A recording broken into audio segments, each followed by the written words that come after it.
Baka sawa ang umano rito, ha? Ay, oh, super worms na. Dami oh, lalaki. 2 months. Hawakan natin. Baka sabihin ng mga tao, takot ako sa super worms. Dati ako nag-alaga nito. Hindi ko masikaso. Binibenta niyo po ito sa halagang magkano po? Pinakamahal po, 450 pesos, 1,000 piraso. Ang Ito, pinakamura, ito. 180. Ito ay magkano po ang isa nito? Itong hawak ko na to. Sa 0.75 cents. 0.75 centavos. Ang isa, opo. Pare-pareho lang po ito. Ng size. Saan pwedeng ipakain tong mga alaga niyo na to? Pagkain po ng fish, arwana, Pi- hamster, pwede din sa Ah. pagong. Sa tao pwede rin, di ba? Pwede. Kasi ang kinakain lang naman nila is upo, tsaka mga Marami pala tong integra. inyong alagang ito, mama. Kasama pa rin to? Pare-pareho lang. Maliliit pa siya. Ito mas maliit. Ayun, may malalaki rito, oh. Nakakatuwa. Ang pinakamahal mo pong presyo ay magkano po, ma'am? 450 po. 1,000 piraso. 1,000 piraso. 450. Ito mga bata pa to, mga itlog pa to, no? Wala po, mga karton yan. Dyan sila Nangingitlog. nag-breed. Ito po yung itlog ng beetles na nagiging superworms. Sila yung nanganganak po. Mga babae po lahat yan. Di po, mix. Boys and girls. Parang nag-ano siya, nagme-mate sila.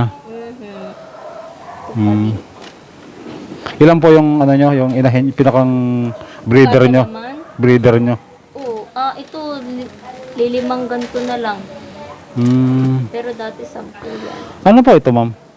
Substrate nila. Okay. Parang ano siya, parang Ipa ng palay sap. yan. Ipa ng palay. Ginrind. Kinakain po nila yan? Ito lang po ang kinakain nila. Yan lang. Ito parang itlogan din Ito yung pinakang tubig nila, no? Dito din sila Ito, mostly tubig. nangingitlog Okay. sa karton. Ito sample nun, pagka nakapanganak na sila, pinaalis Ito na, ko kasi okay. nagkaanak na. Ayan. Ayan na. Pinipili nyo po isa-isa yan, yung malalaki, no? Opo. Pero minsan, dinahayaan ko na lang sila mag-mix dyan, tapos lumaki. Pag may bumili, depende sa size, saka ko pipilian. Ito din, naanakan na. Tuwing every 15 days, naganganak yun, nililipat. Bapati po na willy kayo sa pag-alaga nito, no? Opo, naturo lang ng friend ko.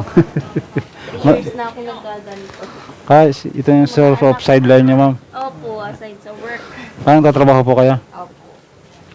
Sa mga gusto ng superworms, yung pinaka-finish sa product niya, ito. Ito yung makikita sa halagang, mabibili sa halagang 0.75 centavos per piraso. Opo. Wala bang tigpipiso? Yung medyo mahal ng konti. Wala po. Mahal na yung... Yung pinakamura, yun na yun. Isang 50 presyo lang. cents. Nasaan po yun? Yung mga small po. Yung maliliit. Isang piraso nito. 20. Ito na yun. Yung mga maliliit na lang. Yan. Small size to. Yan po yung... nagbibenta rin kayo ng ganyan. Small, medium, large ang benta ko. Ito, isilipin natin ng konti. Ayan. Ano po, ma'am? Meron pa rin, no? Opo, naglilinis ako. Naglilinis ka. Ito yung mga... Ito, yung parang buhangin. Parang mga dumi-dumi na to. Fras. Pero napapanglabahan pa po ito? Opo, So? pwedeng gawing fertilizer. Pwedeng gawing fertilizer. Kasi Tapos ito yung mga nilinis ko na. ito yung mga maliliit na ano. Sinasala ko. Medyo madilim yung video natin kasi nasa loob tayo ng building ni ma'am. Akala natin ang nakalagay dito damit pero hindi po. Ito po yung kanyang pinagkakabalahan. At sideline, malibong po sa trabaho. Ito po. Yan.